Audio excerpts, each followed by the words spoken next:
Hi folks, this is Alan Watt, and it is Wednesday, the 20th of December 2006. It's been a hectic time with winter coming on, and this is the time where everything that should work doesn't work, so you're very, very busy if you live in the country, when you depend on things which you must use, machines. And things today, the newer a machine, the less likely it's going to work for too long, because things are just churned out today, mass-produced, fancy designs, but really they're not meant to last at all. And you find this out when you talk to the different small engine repair guys who will advise you to even put $1,000 in old snow blowers and rather than buy the new ones, unless you're buying the top of the line, because everything really is made to be disposable today. So much so that even the mechanics don't want to work on some of these new machines because they're so darn complicated to get into just to get to the part you're trying to fix. That's how things are. And on Sunday, last Sunday, I had a blowout on a highway. No other vehicles on the road, tarmac road. And this is a turn up for the books, because when the guy dismounted the tire to find out what had gone through, and it was towards the edge of the tire, so they don't really repair that, they can't repair that. There was a stainless steel, cheapo Chinese butter knife inside the tire. And how that got in there, I have no idea. Because the angle it would have had to have been at, almost as though it was in a socket in the tarmac road, to hold it at that angle, to penetrate the tire, the rear tire, at that. It is just astounding. It's millions and millions to one. So that's a turn up for the books. Tonight, since I'm talking about wonky things happening to wonky people with wonky brains, I'm going to talk about Kevin Warwick. That's W-A-R-W-I-C-K, the professor who's been promoted to the world to get us used to the idea of brain chip implants. And he has been promoted big time. Nothing comes out big time unless they put you there to do it. Whether you're a writer, author, spokesperson for something, or trying to advocate something, when they all work in unison worldwide, all the big television companies, when you're really not saying anything that's new, although this guy pretends he's breaking the ground on this technology, then you know it's a coordinated effort to familiarize us with an idea, and that's what we call predictive programming. And we read part of an interview he gave, and at the end of it I'll tell you where to find this interview. He's interviewed by Sally Earles. So here it goes. Kevin Warwick, Professor of Cybernetics at Reading University, that's England, is a well-known and celebrated UK scientist. His pioneering research into neural implants has led him to receiving his own implant, which linked his nervous system to the internet, in effect making him a human cyborg. That's the lie right there. You see, the stuff that he's talking about as though he's groundbreaking and the cutting edge is old stuff. Huxley talked about this back in the 1950s and 60s. When he worked at Tavistock Institute in England. So this is very old stuff. About 15 years ago, in the Swedish newspapers, they were given reports of prisoners, volunteers, in prison, who were getting this done to them too, and they were hooking them up to computers. So this has all been done, and yet we're given this nonsense, this dribble, to believe just to get us used to the simplicity of it, the stage that it's supposed to be at, according to Warwick. Warwick delivered a public lecture at the recent Christmas event of the South Wales branch of the British Computer Society, organised by IT Wales and held at the National Waterfront Museum. In his presentation to an audience of more than 200, Warwick discussed his own implants and the ethical issues surrounding the possible future of upgraded humans. Upgraded humans, interesting term. Well, people don't realise they've been getting this term and others, similar terms, put into their heads for years through science fiction. And we find that in the Star Trek series, there was genetic enhancement, they called it. And then we had 7 of 9, very Kabbalistic name they gave her, who was part cyborg with implants in her, implanted right into her brain, because she used to be a member of the Borg that had come over to the other side. Carrying on here, it says, following the lecture, Professor Warwick spoke to Sally Earls about his work, his media notoriety and his plans for the future. As I say, this is just a front man, a smiling goon, basically, who's meant to con us into thinking it's still early days, so that we go along with the first things they will present to us, which will probably be chips in the arms and stuff, which is the kind of stuff he's really been doing so far. The idea of cybernetic sounds a bit like science fiction to many. How would you define your subject? Now, you can tell by the questions as well. They're presented to him. This is a format, a question and answer that's been written by someone else, a professional, to make it sound very tame and nice and exciting. How would you define your subject? So here he goes. Cybernetics is historically defined as controls and communications in humans and machines. And for me, in the subject that really involves humans and technology interacting in many ways, particularly in biomedical areas, the use of technology for medicine and helping people in one way or another, but also looking at all sorts of technological entities from a systems point of view and how it operates when a human is in the loop. So this includes things like robotics and artificial intelligence. One of my main interests. It would be for someone who isn't too intelligent, wouldn't it? And you can tell here again, from what he's saying, this is all scripted, because they always use the front people, the cripples, the poor, the sick, to get their way. We have a massive industry going worldwide right now in body parts and fetal tissue from abortions and yada, yada, yada. And even in China, the reports that came out of there of prisoners being executed because they have the right DNA match for body parts that some rich so-and-so is looking for. And that all started with some poor woman, a genuine person with a daughter or a son who needed a kidney or whatever. And that's how that whole industry got started. And that's how we went along with it, because they always use this hook of to help people. And we can tell by the history of this world, the elite have no other concern except for to help the poor souls at the bottom.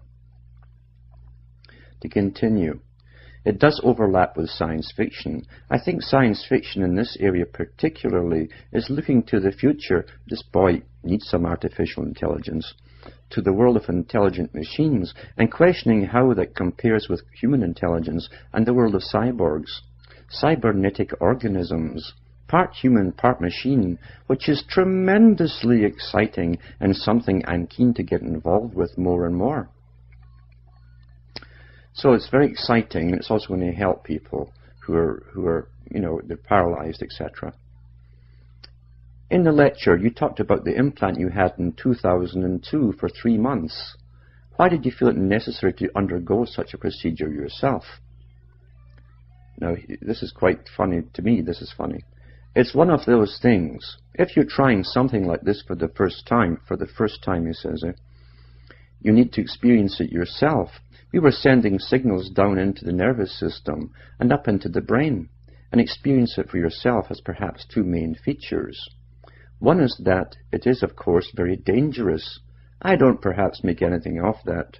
To be honest, having one of the researchers or somebody else that didn't need to carry out the experiment involved, and something went wrong, which he could easily do, I don't know how I could live with myself. If it goes wrong and it's me involved, then it's okay. I made the choice. I wanted to do the research, and if something went wrong, so be it. This man wants, he wants a medal as well, and honours, maybe a knighthood thrown in there, and eventually maybe a Nobel Prize. He's a brave character. And all we have is his word he's even got one in the first place. We found that scam with the Jacobson family a few years ago, who claimed they'd all had it. And then we found out too, they all had shares in a company that was trying to flog the chip and didn't have chips at all. So he continues, that's one aspect, but also looking at extrasensory input. This is for the New Agers, for example, or communicating in a new way, actually experiencing it for myself and understanding what it feels like is tremendously exciting, and I actually get to benefit from it. You talk about the danger aspect of such an experiment. I'm sure you know that a lot of people would consider you to be a little bit nuts, but perhaps many are not aware of the inherent danger that goes with a lot of groundbreaking research. So here's the hero going to talk again. Yes, this is a little bit Jekyll and Hyde. From a scientific point of view, you don't know how it's going to work out. It's been done 1,000 times before in experiments, as I say, from Tavistock onwards, not just in England, but across the planet. If Dr. Jekyll had succeeded, it would have been a completely different story. I've been lucky so far with the experiments we have done. I've come out of them okay. But the next one may not be so lucky. You have to take that risk, and some people may ridicule what you're doing. If you get it wrong, they think you're an idiot, and if you get it right, they seem to disregard it. But so be it. I'm not really bothered about that. I'm really interested in doing the work. That's what gets me excited. Yep, he's going for a knighthood too, definitely. Maybe 2, 3 medals, a knighthood, and a Nobel Prize. When you had the implant, your wife also went a similar procedure temporarily, and you and she communicated nervous system to nervous system. Can you explain what happened and how it felt? I guess one of the things that I'd always been excited by all my life were the first experiments were conducted by Sam Morse with the telegraph system, and then with Alexander Graham Bell actually coming up with the telephone system and making that step forward. So to be in the position later on to do something not only similar, but in some regards you could consider it as surpassing that, was a fantastic opportunity. We had my implant, which linked my nervous system electrically directly with the computer and then onto the internet. And my wife Irina, who also had electrodes pushed into her nervous system to link her nervous system to the computer and the internet, and we essentially linked our nervous systems together directly, electrically. We had an electrical circuit which linked us directly so that when she moved her hand, the neural signals from her brain went from her nervous system and appeared on my nervous system and therefore up to my brain. So I guess you could say she's got her hands into everything. So her brain signals traveled electrically to stimulate my nervous system and brain. And when she moved her hand 3 times, I felt in my brain 3 pulses. And my brain recognized that my wife was communicating with me. It was the world's first purely electronic communication from brain to brain, and therefore the basis for thought communication. Now this is such a lot of rubbish because it's ancient stuff. It's very, very old stuff he's talking about here. It's purely familiarization to the public. Do you think that over time humans will develop a way of interpreting these communications appropriately? From what you've said, it seems as if you can experience things via neural implants that you can't entirely understand or verbalize. His answer: in the first instance, I think it will be quite trivial, like a telegraphic communication, and maybe even repeating a telephonic, almost a speech type of communication, but without actually talking, just going from brain to brain. That shouldn't be too difficult to achieve, since it's been done. It's then the big question of how much further we can go, because if we're transmitting signals brain to brain in a parallel way, it opens up the possibility of pictorial, graphical, colorful communication from brain to brain. That's really going to be exciting as people learn how to recognize those signals in a whole new way.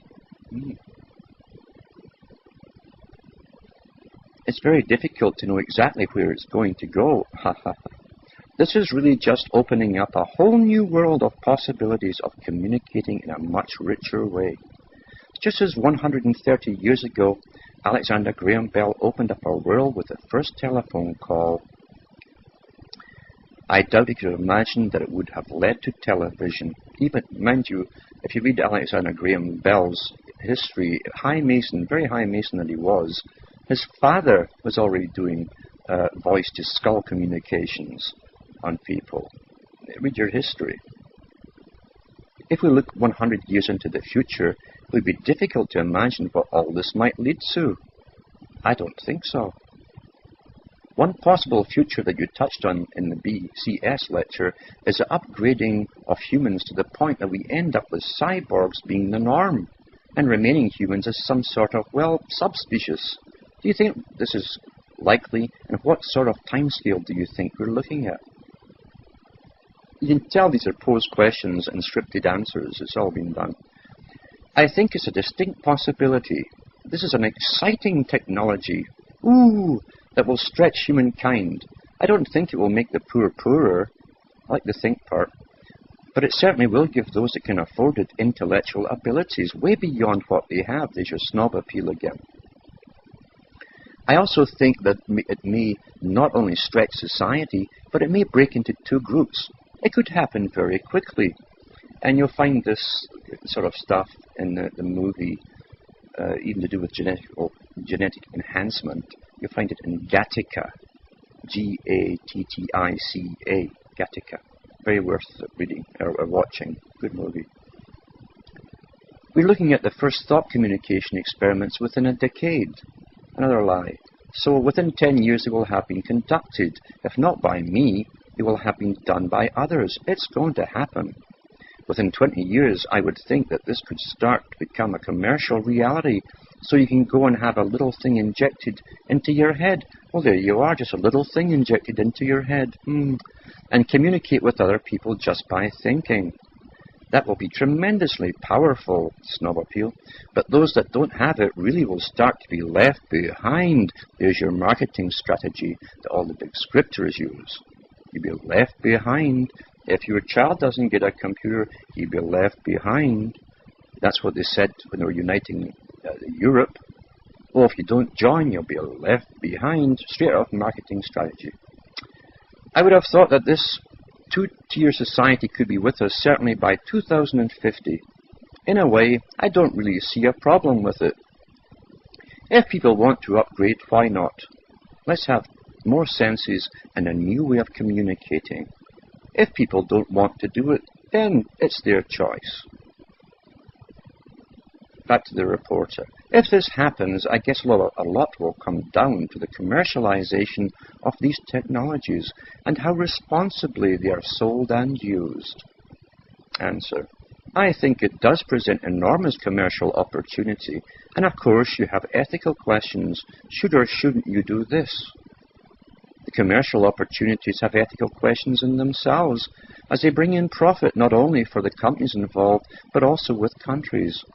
So if it's a UK company that launches a thought communication device that takes off, they will make enormous sums of money. This is to get all the sharks in, which will be good for the country, which is what we hope would happen. Ethical questions change from whether this is a good thing or not to the fact it will affect humans in a very big way. Well, there's your child speak for the children he's talking to, which is supposed to be us, you see. That was the ethic debate.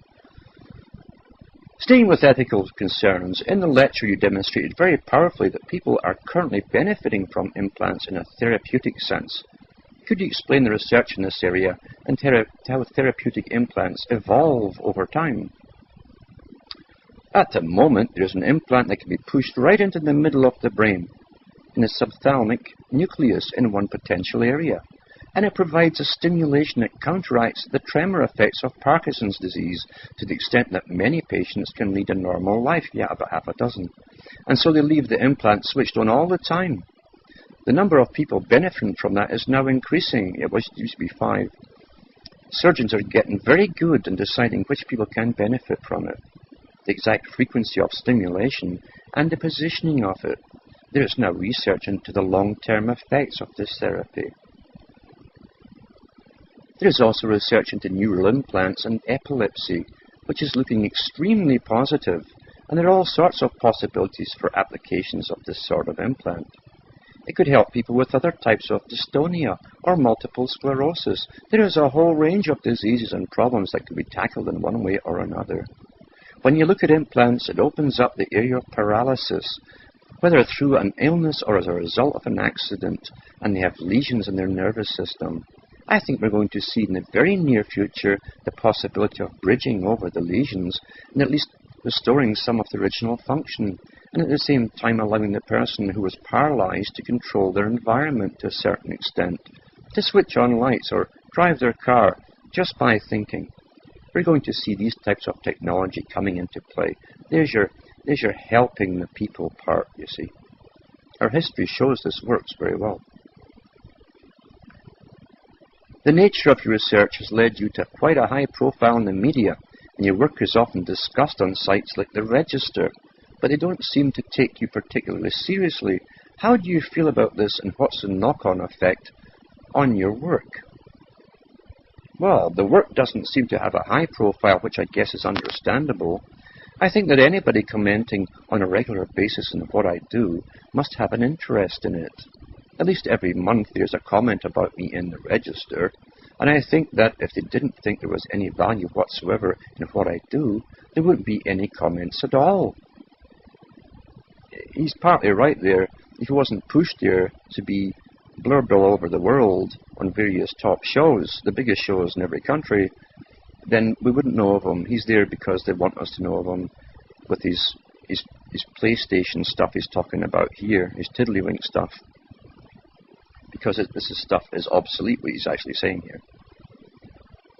And we know what the real chip's about. It's not about helping anybody, it's about total control. Now he continues, it's understandable. I'm doing some radical experiments, and some people may think they are a little bit strange. So it's good that sites like the Register, I like this Register thing, isn't that a bit suspicious in itself? The Register? Have you been done yet?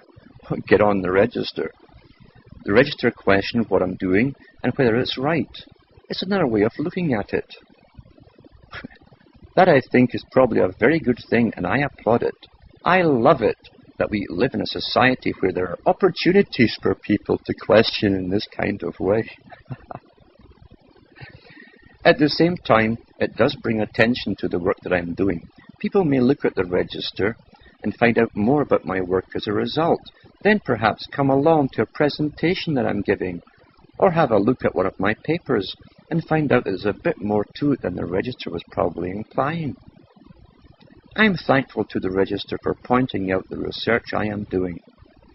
Perhaps most people that look at the site have considerable technological news, as it were, and so for them to find out more about what I'm doing is not a bad thing as far as I'm concerned.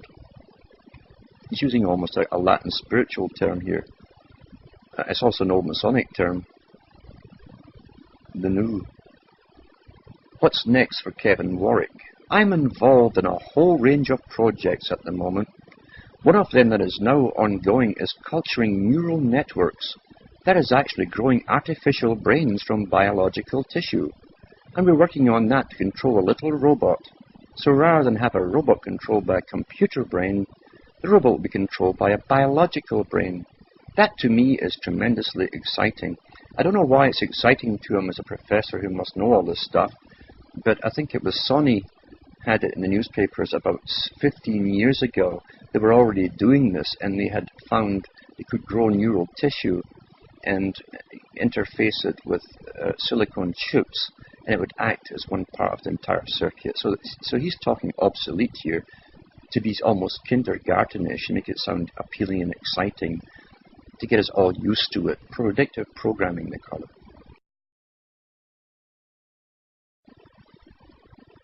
In the implant world, We're working with surgeons on an improved implant for Parkinson's disease that can predict the tremors before they occur, and then counteract them before they actually happen. So it's not stimulating all the time, and hence not using up power constantly. It's just monitoring and then stimulates when appropriate, so it has to be able to predict what the human brain is doing. For my own implant, I see that as being about 7 or 8 years away. I do believe firmly that we can carry out a first experiment in thought communication, the first experiment even after DARPA's done it, involving brain-to-brain communication. It will require a brain implant, and I'm certainly on for it. And I'm really excited and looking forward to it. I really want to experience signals from somebody else's brain appearing in my brain. I want to get there first. Well, what's above the Nobel Prize, I wonder? 2 medals and a knighthood and a Nobel Prize. What else can we throw in here? Because what an amazing piece of propaganda this truly is. And now that was published on Wednesday, December the 13th. It was published in IT Wales interview by Sally Earls. And that's at www.itwales, one word, ITWALES.com. Fascinating rubbish. All old stuff. Very old stuff. And using the traditional tools to help the sick, is to help this and so on. And then to make it all exciting to the youth, because it's the youth who are going to be their big targets. This was all discussed in many scientific papers, even when they were pushing for the virtual reality. The virtual reality wasn't going to end with a helmet giving you visions inside your head. It was to lead to a chip implant, which would give you could be in a movie, in other words. For those who want a little bit on that, of predictive programming, watch the movie called The Lawnmower Man, and the follow-up to it, but the first one had all of that in it. This is predictive programming. That's why when these things come along, we think it's all quite natural. Now, in a Pollyanna world, as I say, that this guy pretends that we're living in, where everything's above board, and we're all part of the system, and we have a say in things, and we're all making our own decisions. Power never comes into this. The power of a minority running the planet, as it always has, by the way, always has. And the powerful do rule always, and they have always sought ways of more and more control. This is to be the ultimate form of control. Prior, a step-by-step, mind you, but prior to completely rebuilding people themselves for specific tasks. That's what this is all about. But I get so sick of the propaganda of these characters who are shoved out into society. And since we're trained, you see, only to listen to professors and doctors and all the rest of it, the experts, it stops us from thinking for ourselves. We're trained that way. Now, a tramp from the street could be warning about this for his whole life, and you would ignore him, and that is true. So you've been trained to listen to these characters when they come on with all their exciting chatter, like chipmunks, about how exciting it's all going to be. And wonderful, but nowhere does it mention the power it would give not only a group, a dominant minority over everyone else, but the power it could give to one single individual who's in charge of it all. That should be terrifying. At the moment, we live in a world of complete surveillance. Most of this has been going on long before 9/11 came along in 2001. The public are always kept in the dark. There were writers as far back as the 1950s exposing the methods in which police had complete documentation on personality profiles and the events in each person's life in the entire Western world, even down to your local village. They were making up all the personality profiles, and most of it came from gossip. They were actually writing down gossip on who's doing what and so on. And of course the Eastern Star is involved, because the old ladies of the Eastern Star will also meet with the Grand Master of the local lodge, and they pass on all this data, and then it goes to the police. Our telephone calls have been getting monitored probably since the days of Bell's first telephone being given to the public. They've always used this for a method of data collecting, because we have never lived in an open society where we are part of the decision-making process. We have never ever had that. It has never existed. All we have is a propaganda to convince us that it exists, and always has existed. And that's all it is propaganda. Most people today don't even handle cash anymore. They use cards for everything. Everything's tracked. They know it. They don't care. And the reason that democracy was chosen was because in democracies you can bring totalitarian schemes to fruition in the absolute confidence that at least 75%, it used to be 75%, I think it's closer to 90 now, of the population will go along with whatever it is because they don't want to get into trouble. And knowing that, they can then alter the laws and say, well, we've made it voluntary up until now, but now the system's adapted to most folk using this particular thing, so you will have to adapt as well. And if cash disappears, everything's monitored, because you can count on at least 75% to go along. The mob, because the mob get their ideas from the main media, they cannot think for themselves. They don't have the ability to reason for themselves. And that's not a slur by me. That's a statement of fact by study of massive think tanks, not only in the last couple of hundred years, but probably for 1,000 years or more, and put out by people like Zbigniew Brzezinski, who was quite blatant about that. Most people have lost the ability to reason for themselves. They really think the media is there to do their thinking for them and to tell them what's important to them. They believe that truly. So in a democracy, you can count on the majority to force the minority to go along. People don't even know that at one time car licensing for your driving license was voluntary. And then the insurance policies for it was voluntary as well. Today, there's hardly a store you can go into without them demanding to know your name and address and everything else about you, even if you're paying in cash. And most folk don't care, because they belong to the majority. And for those who easily, and it's very easy to get angry at the high manipulators who coolly and calmly give orders to think tanks to work on certain problems, societal problems, and using the big marketing companies and marketing strategies to basically market the idea into our heads. It's easy to get angry with them, which is counterproductive, because the one with a cool head is always going to win in the end. And these people are very cool at the top. They're no panic situation.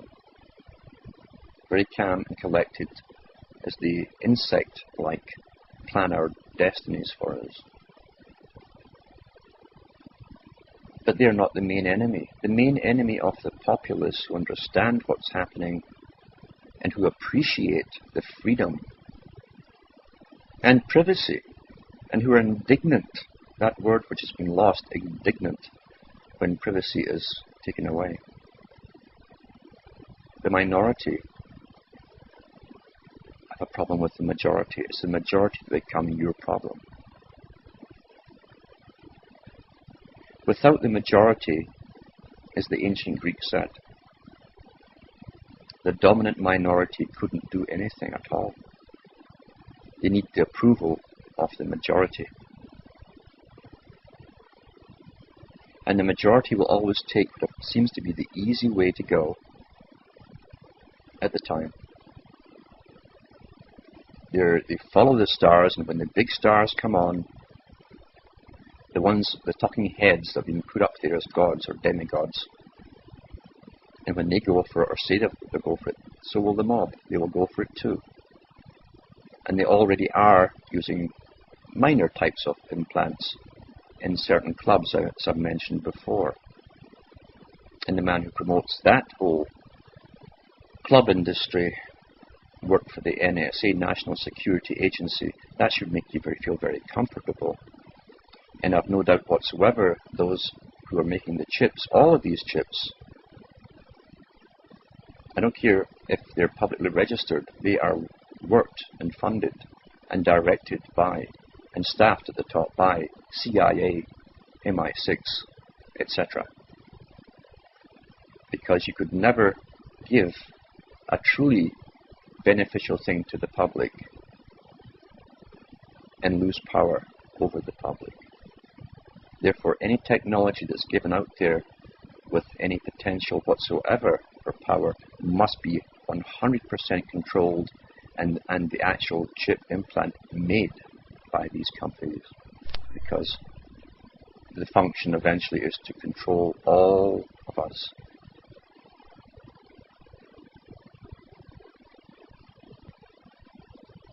It is interesting to study this kind of propaganda and use your memory and realize, and that's what really brings it to you, home to you, is this is nothing but a familiarization process of pure propaganda. I very much doubt that this guy even wanders from a script that's written for him. He does the standard technique of it's for the sick, how it will benefit them. And he gets the worst kind of cases. Oh, the paralytics, those with Parkinson's and all of that. And all he wants to do is for us all to take a little chip right in the middle of the brain. Just a little injection into the brain. From the elite's point of view, this is the natural way to go.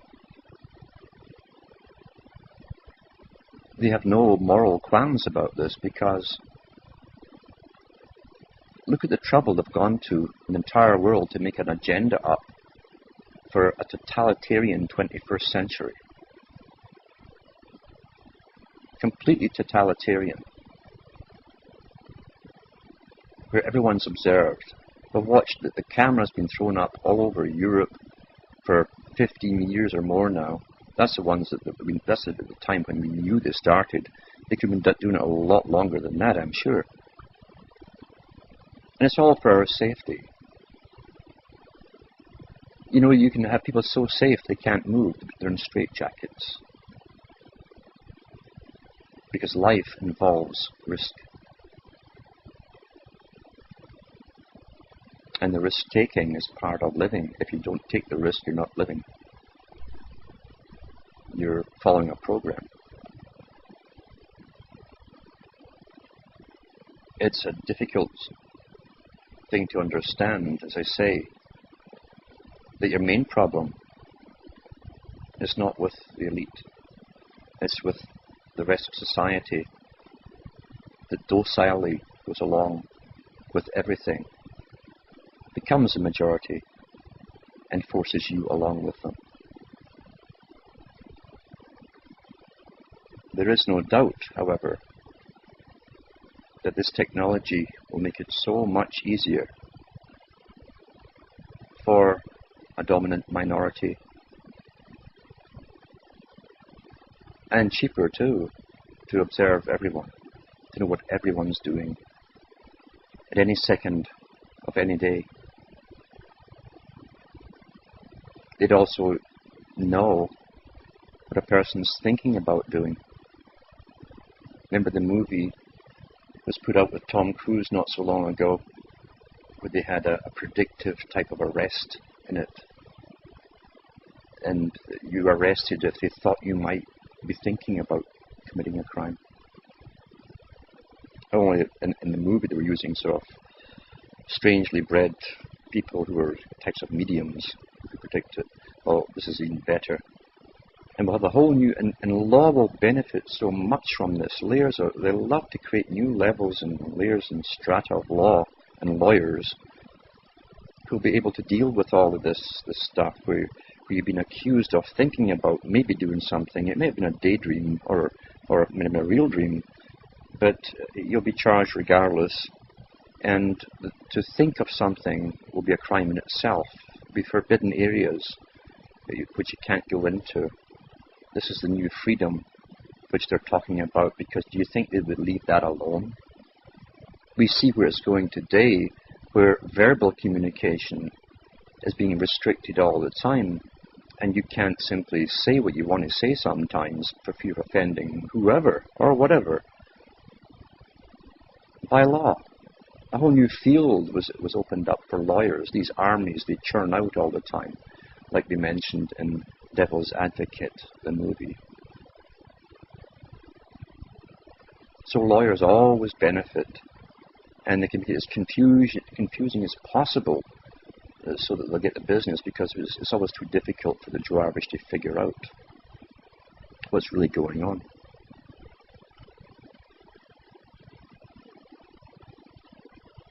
The kind of talks we could give on what's happening today to be of quick effect would have to have been widely given out in the 1950s to the children being born then. It's always a bit late after the event, when they've been starting something, a project towards a specific goal. We have to be in on it from the beginning to head it off at the pass. Most of what we're told is after the event, after the horse is bolted, which makes it very difficult to alter. Such as the technology is there, it is already perfected. As this character tries to win his medals for getting a chip put in his arm or wherever, it's in the newspapers recently that bureaucrats and civil servants in Mexico had to have implants put in so they can open doors and get through into certain departments. The reason this professor is brought out is to make it sound so appealing, and we should all have one. Doesn't even mention the abuse it could have so easily by a small group of fanatics, even in a real world, never mind the dominant minority who've always been fanatical in this real world.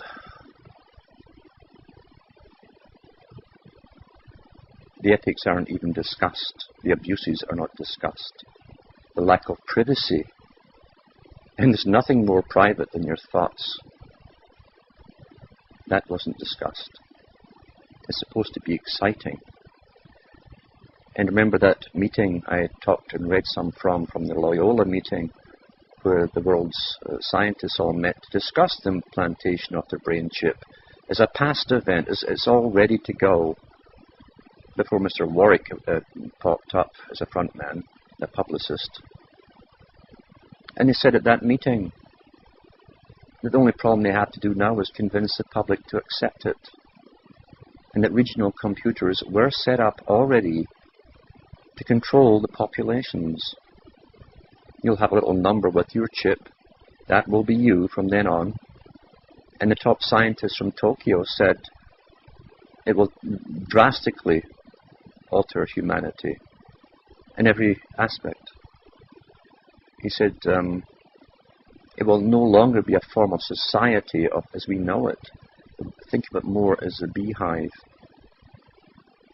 where you'll hear whispering thoughts of other people as this information is whizzed back to central computers, regional computers, and it bypasses through your brain and then comes from the computer back to them. So you'll be hearing all this whispering in your head exactly as the Star Trek series and the movies in Star Trek showed for the Borg, exactly. And that tells you, you see, that those in the industry of making the movies, the big ones which influence your lives, are in on the whole deal from the get-go. Gene Roddenberry, for instance, who started the Star Trek series, was a member of NASA. He was in all their big meetings to do with this because they discussed at NASA where they wanted society to be led. And how do you lead society? You do it by predictive programming. Make up a story, add technologies, show them one area how this technology can be used so it doesn't seem so bad, it seems good, and make it sound exciting in a drama form. And that's how our thoughts are shaped. Our opinions are shaped that way. And when they bring out the real thing in society, we think, well, I guess that's quite a natural way to go. Was it really? Huh? Was it really? How many other directions could it have gone? Everything must be made to appear so natural to us so that we don't question anything.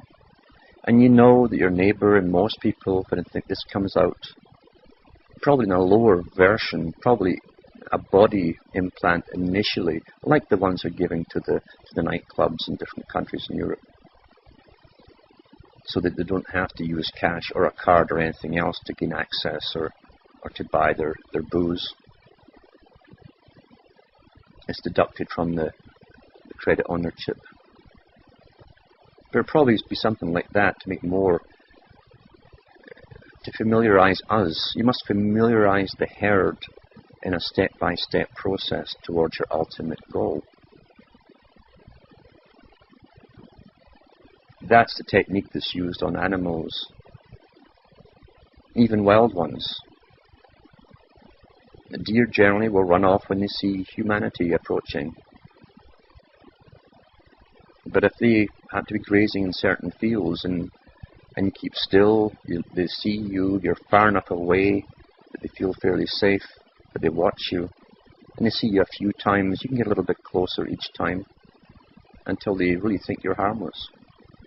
That's the same technique that's being used on humanity with this technology. And people adapt, like the ancient Greeks said, that there's nothing on the planet more adaptable than mankind. We adapt so fast and quickly to anything that's new and given to us. Those who don't adapt so quickly, well, you can simply wait them out, that they'll die off. The upcoming generation won't know. They'll think anything that exists when they're born must be natural because it simply exists, and you're not there to tell them otherwise.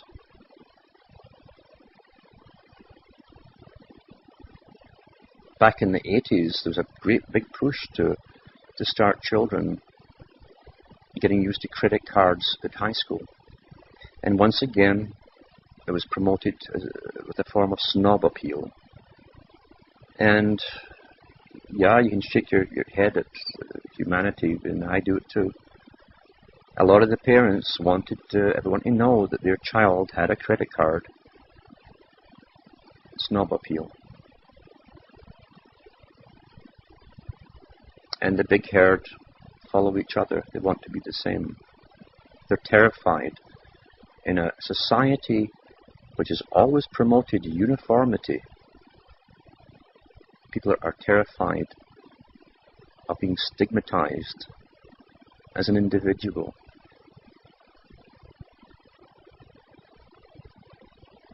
It's the same mentality that they found out thousands of years ago that children would use. Children are not happy with each other when they're playing.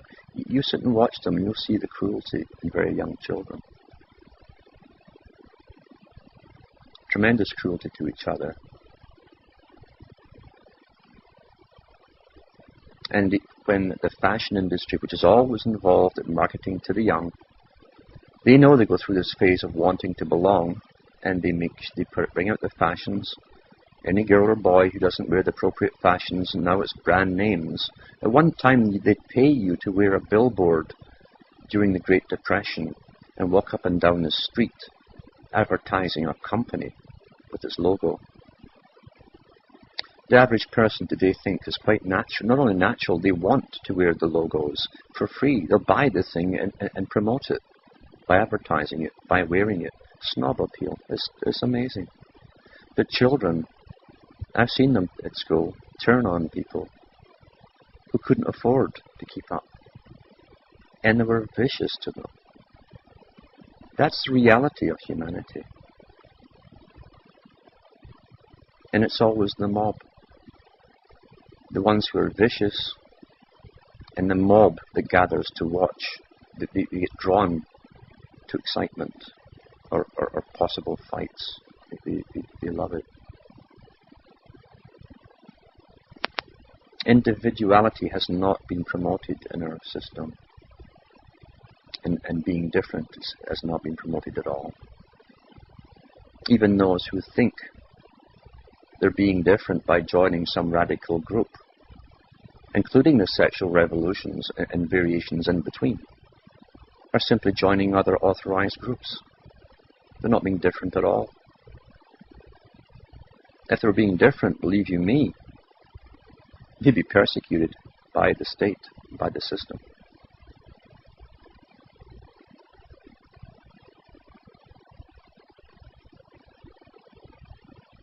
You know, Hegel takes a lot of flack, and wrongly too, for his observations. And yet he's so right in so many things. To do with the opposites, because again it's an ancient religion. He was in on the religion.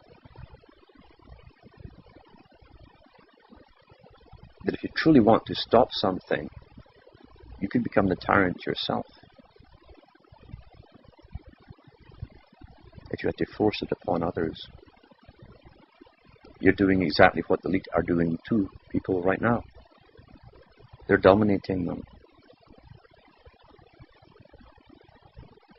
And perhaps this whole experience of living was never meant for the masses in the first place. And that's something, that's a starting point to reality. Each individual goes through their own experiences. They can analyze things for themselves, or they can allow the state and their conditioning to do it for them. But to think in mass movements has never worked, except for the elite. Because they use the technique on the masses, that's why it's called a mass movement.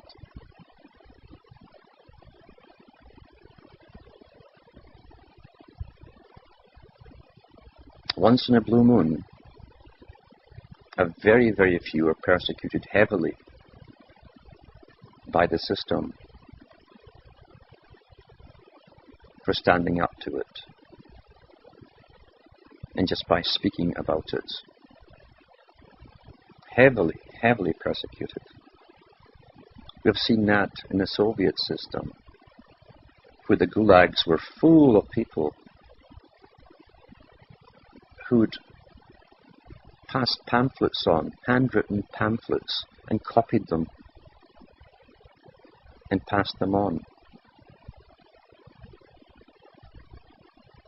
Because the state wanted to know what everyone was doing and thinking and speaking about, and making sure that all their speech and their thoughts and their actions were politically correct.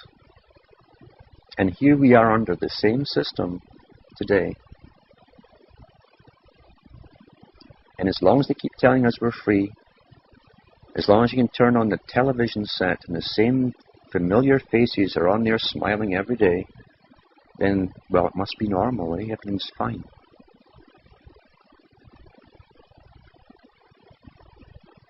You know, you can't get a flat tire fixed today at the major stores without giving all your ID, even if you're paying cash. They want to know your name, your address, your telephone number, make, model of vehicle, yada, yada, yada, yada, yada. And people hand over this info all the time and never ask the question, why do they need this? When you're doing something which is a lawful transaction, you're paying for something to get fixed to a company that does it. Now the government's involved. Why would they be involved right down to that level?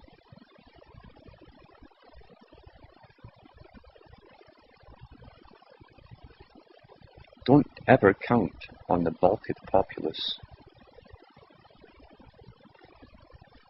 standing up for the same thing at the same time. What you can count on is that if some movement was authorized from the top, the populace would all join it tomorrow. But if it's not promoted from the top down, forget it, it's not going to happen. And it's always been this way in all ages.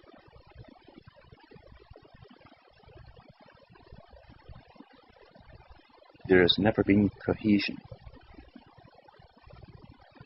with all of the people about anything.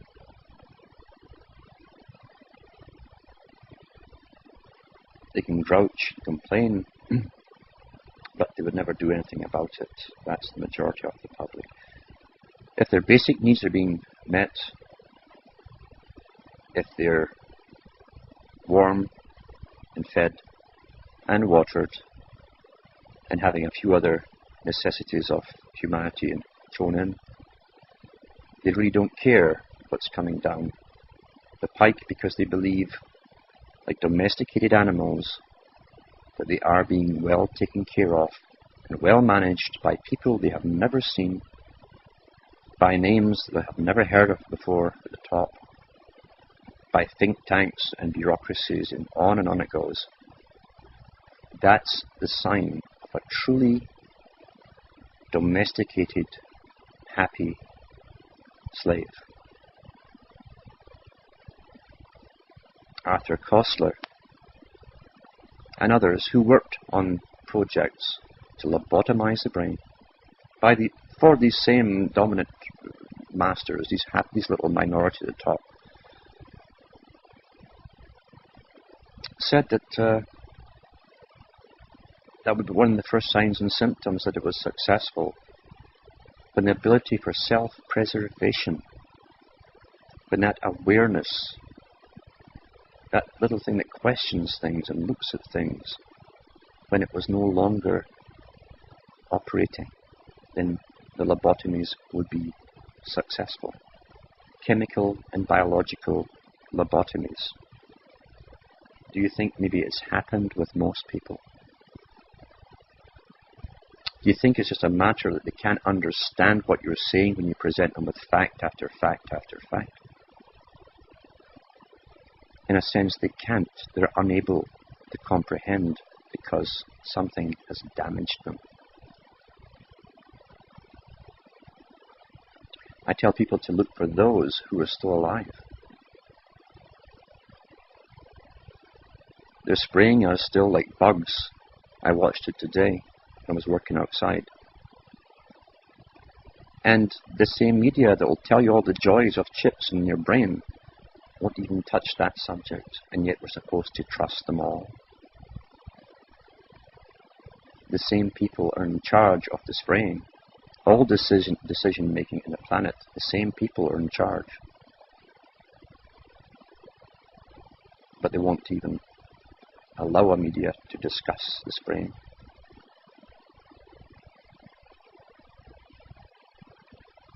And yet we're supposed to believe that the prunes that they send out as frontmen, like this professor with his obsolete information, this happy, exciting news he's giving us all, which is antique. We're supposed to believe that it's going to be a wonderful, rosy future.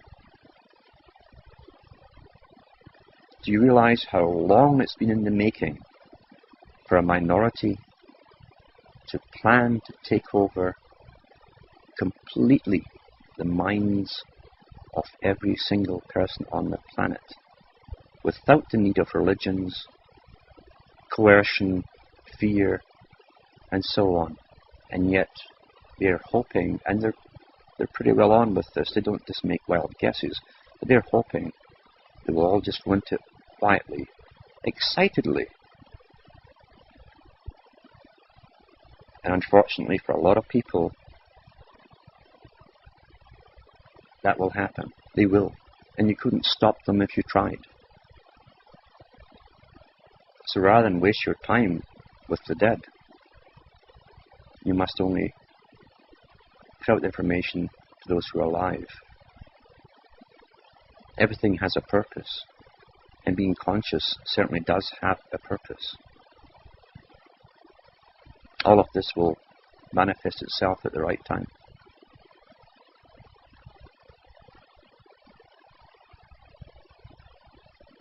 That's all for me tonight. May your God go with you. And for Professor Warwick and his handlers, this song is for you.